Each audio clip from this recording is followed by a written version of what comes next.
The rising Tulare Lake is putting PG&E on guard with several substations possibly sitting in the path of future flood waters. And now crews are taking some proactive measures to prepare for what's likely coming in the months ahead. Tulare Lake was once a majestic body of water. With its source being directly from the Sierra Nevada mountains, it held the distinction of being the largest freshwater lake in the Western U.S. However, tragedy struck, and events took a twisted turn when the area was redeveloped for agricultural purposes roughly 80 years ago, causing the historic lake to dry up. Ever since, Tulare Lake has predominantly remained dry, its arid land a shell of what it used to be. Curiously, due to the long dry spell that had befallen the lake, one might have assumed that the recent replenishment of its waters would lead to a restoration of its former glory. However, the rise of the lake has instead been a catalyst for an insanely terrifying occurrence. Recently, the state of California has experienced an exceptionally wet period marked by heavy rainfall. While this would ordinarily be a good thing, considering that the abundant rain has replenished many drought-affected reservoirs, some of these reservoirs are surprisingly surpassing their capacity for the first time in a decade and are on the verge of causing serious damage. In the midst of this meteorological phenomenon, Tulare Lake, located in the San Joaquin Valley, appears to be one of such, as it seemingly reappeared out of thin air after years of being a dry patch of land. The lake's drying process, which began several decades ago, has caused its re-emergence in recent times to be described by experts as an unfolding natural disaster, and it's not hard to see why. Now, whilst this may seem like an extreme way to describe the resurgence of a lake, first you have to understand what exactly happened to the once majestic Tulare Lake. Well, long before the lake was reduced to being flat and arid, its basin boasted a remarkable and unique complex of wetland habitats that played a vital role in its history. And despite being predominantly dry, the region served as a floodplain for water originating from multiple sources, with water flowing west from the southern Sierra Nevada, north from the transverse ranges, and occasionally from small intermittent areas in the east from the coast ranges. Despite its rather shallow water system, the Tulare Basin was highly productive in nature and supported abundant populations of unique fish and bird species, which had adapted to the lake environment. However, with the European settlers initiating the construction of canals and diversion structures to irrigate their crops in the mid-1800s, the transformation of the water system into agricultural land began. Subsequently, the irrigation infrastructure developed upstream from Tulare Lake, causing it to gradually become cut off from its water sources, leading to a reduction in its size. And within less than 50 years of irrigation initiation, by 1899, Tulare Lake dried up for the first time in recorded history.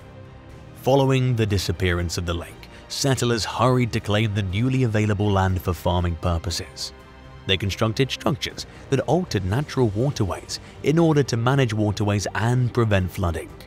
Due to the efficiency of these settlers, the conversion of the lakebed into agricultural land progressed quite rapidly through the construction of levees and the establishment of reclamation districts.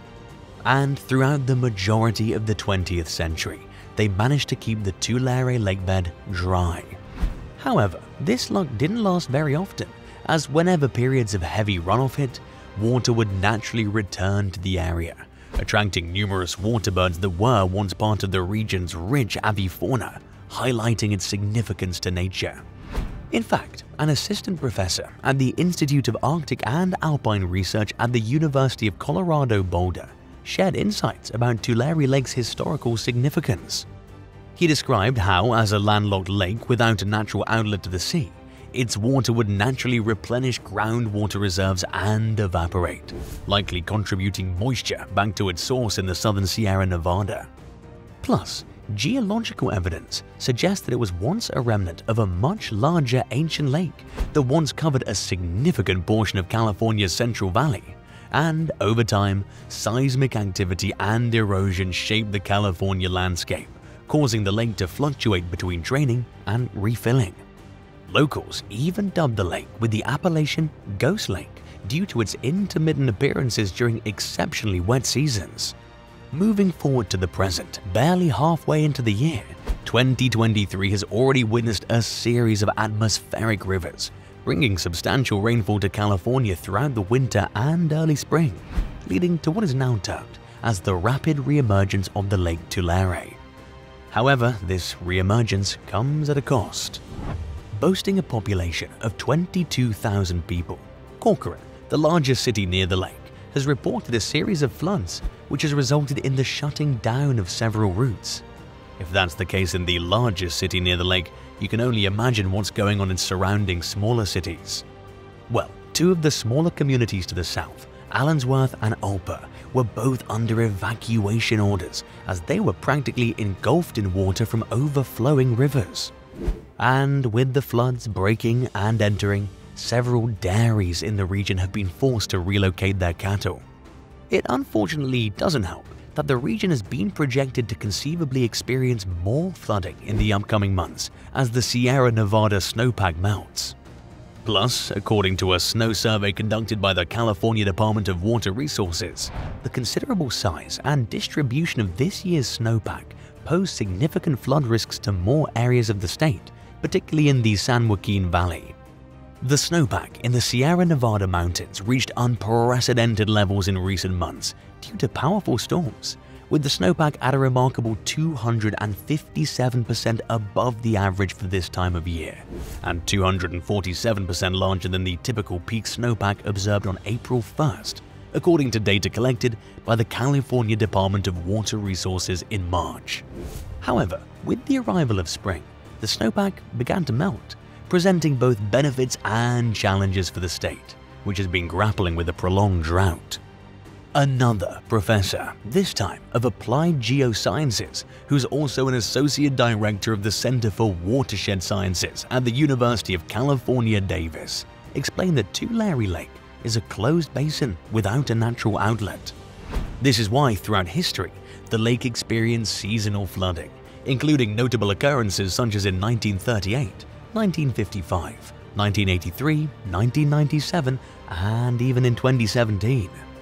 But as a result of the severity that this year appears to have, it's anticipated that the current flooding may rival or even surpass the 1983 flooding event, during which 130 square miles of the former lakebed were refilled and took 2 years to drain. Also, according to Jeffrey Mount, a senior fellow at the Water Policy Center of the Public Policy Institute of California, the irrigation system was designed to maximize water utilization in the basin, aiming to utilize every available drop. However, due to aggressive groundwater pumping by farmers, they collectively extract more water than the annual flow to the lake. This excessive pumping has caused significant land subsidence, with parts of the San Joaquin Valley sinking as much as 28 feet, deepening the basin. Mount progressively explained that the current situation primarily represents conventional flood-related issues, with water flowing into the basin and beginning to fill it up. However, what follows could be more unusual and concerning, since the Sierra Nevada mountains above the Tulare Basin are holding 2 to 3 times the normal amount of water as snowpack. If the snow melts rapidly, it'll result in a surge of floodwater rushing toward the basin. Mount estimates that if the flooding surpasses the 1983 event, an area as large as 100,000 acres could be underwater. Tulare County ranks second in the country for agricultural market value, producing various crops such as almonds, oranges, pistachios, wine grapes, milk, and cheese. If all these acres were submerged, the impact of the flooding would not only be perceived by the local region, but it would also have ripple effects on the nation's food supply. And that's not the most terrifying concern. What is that the current flooding of Tulare Lake represents only a fraction of the water contained in the record-breaking snowpack. This same snowpack is expected to continue melting and feeding into the already swollen lake well into the summer, inadvertently raising uncertainties about the potential challenges it may pose. So, whilst this change was initially a welcome relief from the nearly decade-long drought conditions, it presents a new challenge that lies in effectively managing the resulting floodwaters. Still on our rampage of swallowing farmlands in California's Central Valley, experts anticipate that the flooding will continue for a while, and as a result, will continue to pose a significant problem for these farmlands. On the flip side, it appears that efforts are underway to allow floodwaters to temporarily flow over agricultural land, replenishing critical groundwater resources that are essential for drought resilience. Although this might not necessarily be a long-lasting option, it helps that this approach could possibly mitigate the subsidence of the valley floor caused by groundwater depletion and even soil compaction due to excessive pumping. It's equally worth mentioning that in their little way, communities are currently utilizing a break between the destructive winter storms and the onset of spring melting to assess the potential for flooding this summer and strengthen their defenses. According to a public information officer for the Incident Command Team of the California Department of Forestry and Fire Protection, they're capitalizing on the dry weather to take necessary measures. One of their efforts involves raising a crucial roadway between the towns of Allensworth and Alpa, which have already been badly hit by damaging floods. The elevated roadway is expected to provide residents with a safe evacuation route if needed. And in addition to that, emergency responders are reinforcing levees and constructing portable mussel wall barriers to better manage future water flows. Over the past weeks, farmers and emergency workers have been scrambling to fortify levees and mitigate the impact as the ground becomes saturated and rivers swell from the relentless series of atmospheric river storms that have battered California.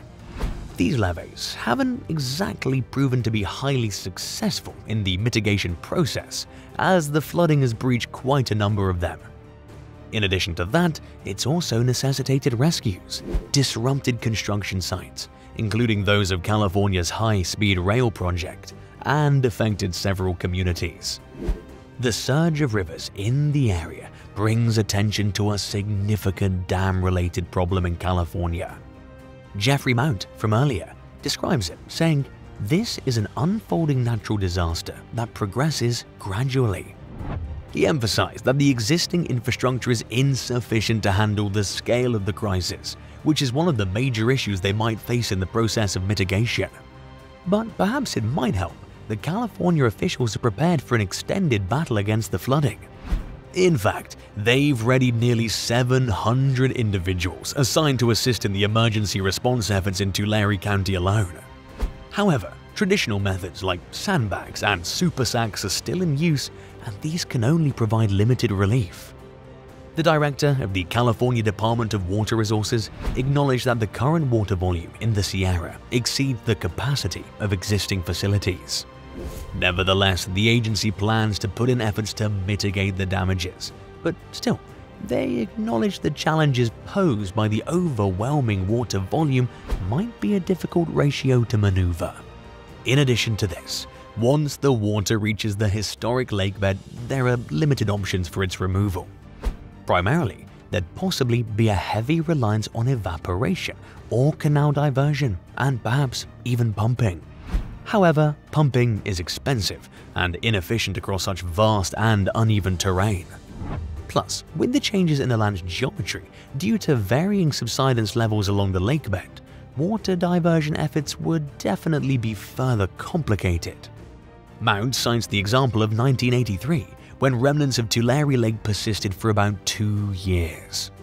And if the process would be sped up this time around, it's estimated that the cost of restoring the landscape for agriculture use following another flood event could amount to billions of dollars.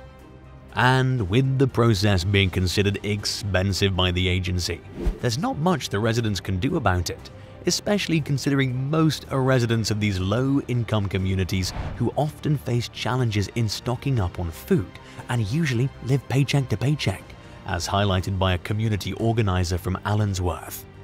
Therefore, the flooding poses a significant threat to farm workers and these rural communities scattered throughout the Tulare Basin. The current flood is considered relatively minor compared to the potential consequences of the significant snowfall. The best hope for now is a cool summer with a gradual and manageable snowmelt process, along with collective cooperation in addressing the situation. In Kings County, located nearby, residents expressed apprehension and concern during a community meeting where they gathered to talk about the upcoming months. They acknowledged the uncertainty regarding the amount and timing of potential flooding, but emphasized the importance of being prepared for whatever's to come. One Kings County supervisor stated that although they don't know the extent or the timing of the flood, what they do know is that it is inevitable, and for that reason they would want to be ready when the danger arrives. Speaking of danger, the recent floods have done more damage than displacing people.